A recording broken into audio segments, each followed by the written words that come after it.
In a normal world, a pre-Trump world, the 2024 presidential campaign would have been fundamentally reshaped in just the last 24 hours. Twice. First, an on-camera confession by the Republican presidential nominee, Donald Trump, about his centrality in the January 6th insurrection, described as, quote, domestic terrorism by the Trump-appointed director of the FBI. And second, the most senior Republican official in Congress, the Republican Senate leader, caught on tape, his own recordings no less, describing his party's presidential nominee, Donald Trump, as a, quote, despicable person. And we should stop here and reiterate, in pre-Trump politics, each of these events alone is a race-changing blow. But we'll start with the damning on-camera confession of sorts from Donald Trump himself, the ex-president fielding questions from voters at a Univision town hall on Wednesday, including a question from a former Trump supporter. Here's the extraordinary exchange almost in its entirety, so once again, you can reach your own conclusions about it. I want to give you the opportunity to try to win back my vote. Okay.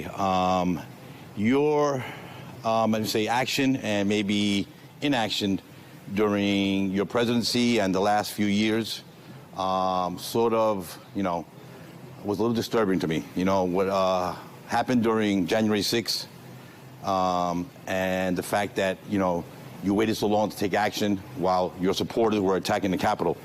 Coronavirus, I thought the public was misled during coronavirus, and that many more lives could have been saved if we would have been informed better. And also people in your administration who don't support you. I'm curious how people so close to you and your administration no longer want to support you, so why would I want to support you? If you would answer these questions for me, I would really appreciate it and give you the opportunity. There's, your own vice president doesn't want to support you now. Thank you, Ramiro. So the people that don't support a very small portion, we have a tremendous, about 97% of the people in the administration support me. But because it's me, somebody doesn't support, they get a little publicity. The vice president, I disagree with him on what he did. I totally disagreed with him on what he did. Very importantly, you had hundreds of thousands of people come to Washington. They didn't come because of me. They came because of the election. They thought the election was a rigged election, and that's why they came. Some of those people went down to the Capitol. I said peacefully and patriotically, nothing done wrong at all, nothing done wrong. And action was taken, strong action. Ashley Babbitt was killed. Nobody was killed. There were no guns down there. We didn't have guns. The others had guns, but we didn't have guns. We didn't have guns.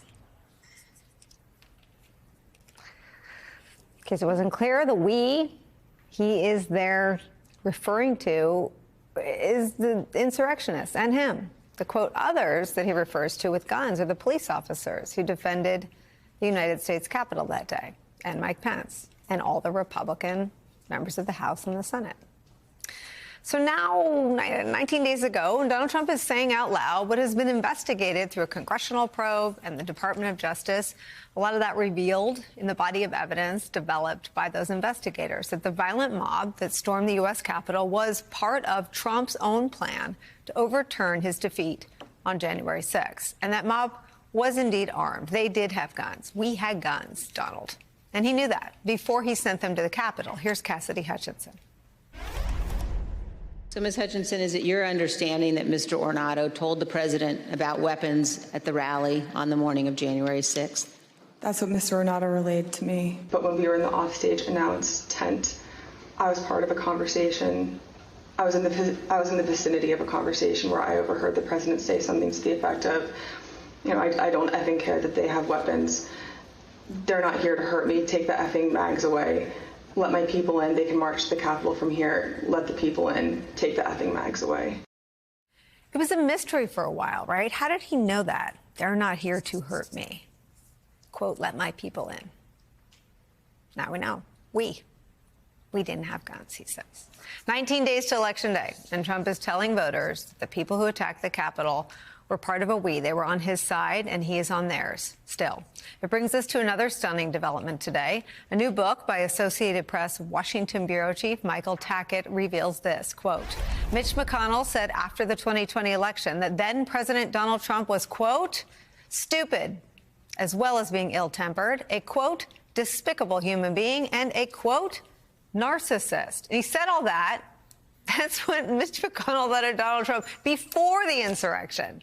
More from the AP. Privately, McConnell said in his oral history that, quote, it's not just the Democrats who are counting the days until Trump left office, and that Trump's behavior only underscores the good judgment of the American people.